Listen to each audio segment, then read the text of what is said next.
안녕하십니까?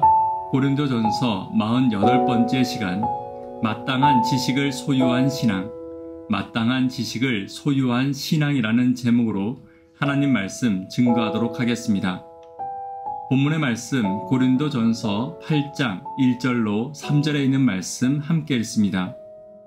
우상의 제물에 대하여는 우리가 다 지식이 있는 줄을 아나 지식은 교만하게 하며 사랑은 덕을 세우나니 만일 누구든지 무엇을 아는 줄로 생각하면 아직도 마땅히 알 것을 알지 못하는 것이요 또 누구든지 하나님을 사랑하면 그 사람은 하나님도 알아주시느니라. 고린도전서 8장은 7장에서의 결혼에 관한 질문과 마찬가지로 우상의 제물에 대한 질문에 대한 답변입니다. 당시의 고대 도시들의 우상 숭배에 사용되었던 제물들은 사제들에 의해 처분되었고 남은 제물들은 시장에서 판매되었는데 순수한 음식과 구분하는 것이 불가능했습니다. 이것이 우상에게 바쳐진 제물에 대한 문제였습니다. 이러한 것이 문제가 된 것은 교회 안에 상반된 두 가지 의견들이 있었기 때문입니다. 바울은 이 두 가지 주장으로 발생한 교회의 문제와 다툼을 해결하는 데 있어 먼저 그들의 지식이 편견과 교만으로부터 시작된 것임을 말하고 있는 것입니다.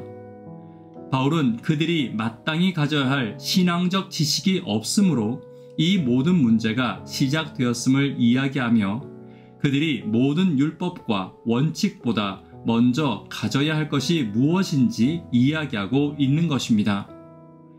오늘은 바울이 이야기하고 있는 마땅히 가져야 하고 가장 먼저 가져야 할 신앙적 지식에 대해서 함께 살펴보는 시간을 갖도록 하겠습니다. 첫 번째는 은사 위에 사랑을 구해야 합니다. 1절입니다.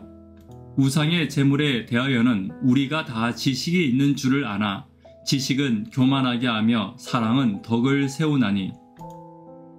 본문에 나오는 그리스도인들이 마땅히 가져야 할 지식은 사랑의 지식을 말합니다.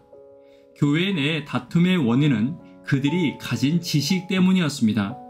지식이 성도를 도와주고 그들을 진리와 바른 길로 이끄는데 사용되지 못하는 것은 그 지식의 핵심되는 사랑이 빠져 있었기 때문이었습니다.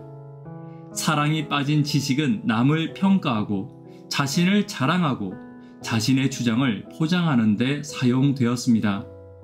지금도 지식을 바르게 사용하는 성도들과 지식으로 오히려 넘어지는 성도들이 있을 수 있습니다. 그리고 사랑이 빠진 모든 은사는 오히려 교회 안에 다툼과 분쟁을 가져올 수 있고 가지고 있는 은사로 인해 오히려 교만하게 될 수 있음을 기억해야 합니다. 오늘 저와 여러분이 가진 은사가 있다면 그 은사 위에 사랑을 구하고 은사로 인해 교만함이 아닌 사랑을 더 드러내는 저와 여러분 되기를 간절히 바랍니다. 두 번째입니다. 두 번째는 마땅히 알 것에 집중해야 합니다. 2절입니다.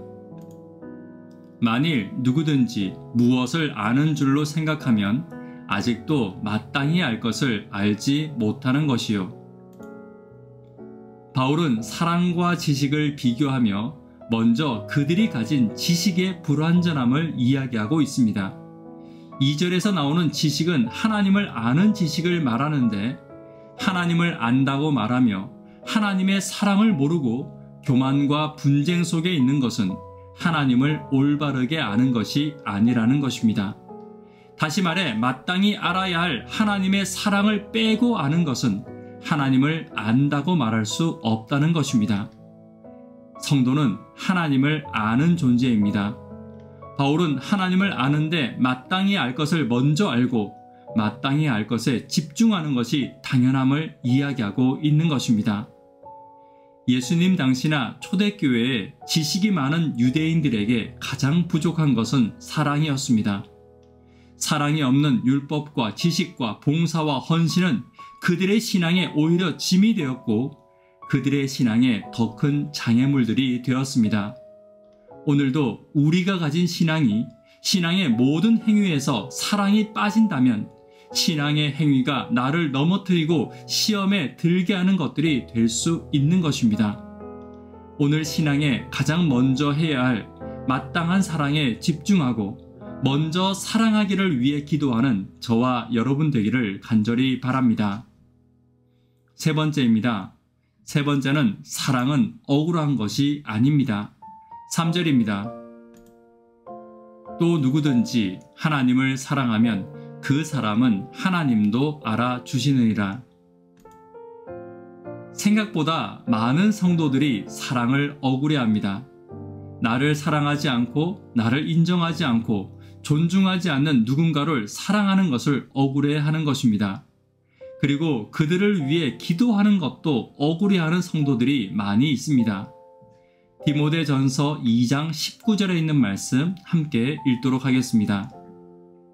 그러나 하나님의 견고한 터는 섰으니 인침이 있어 일러스되 주께서 자기 백성을 아신다 하며 또 주의 이름을 부르는 자마다 불의에서 떠날지어다 하였느니라.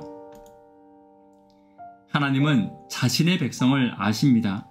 어떤 백성을 하나님의 백성으로 아시냐고 한다면 불의에서 떠난 백성, 고린도전서 8장의 표현을 빌리자면 마땅히 아는 지식인 사랑의 지식을 가진 백성을 자신의 백성으로 아신다고 말씀하시고 계신 것입니다.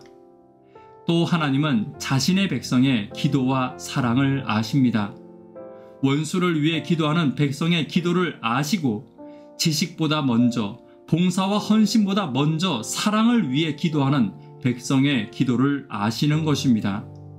그리고 그 속에서 증거되는 하나님의 사랑을 하나님은 결코 잊지 않으십니다. 그러므로 사랑은 억울한 것이 아닙니다. 하나님께서 자신의 백성 삼으시고 지켜보시고 인정하시는 유일한 것이 사랑임을 결코 잊어서는 안 될 것입니다. 오늘 사랑을 행하는데 억울함보다는 하나님의 백성 되고 은혜 받음으로 기뻐하는 저와 여러분 되기를 간절히 바랍니다. 말씀에 결론 맺도록 하겠습니다. 마땅한 지식을 소유한 백성은 어떤 백성입니까? 은사 위에 사랑을 구하는 백성이 되어야 합니다. 마땅히 알 것에 집중해야 합니다. 사랑은 억울한 것이 아님을 기억하는 저와 여러분 되기를 간절히 바랍니다. 기도 제목 함께 나누도록 하겠습니다. 구도자들을 위해서 기도 부탁드립니다. 청년, 학생, 어린이를 위해서 기도 부탁드립니다. 예수님이 계신 교회를 위해서 기도 부탁드립니다. 은사 위에 사랑을 구하며 하나님의 백성으로 인정받고 축복받는 마땅한 사랑을 가지는 하나님의 백성 되기를 위해서 기도 부탁드립니다. 이 시간 개인적으로 기도하도록 하겠습니다. 감사합니다.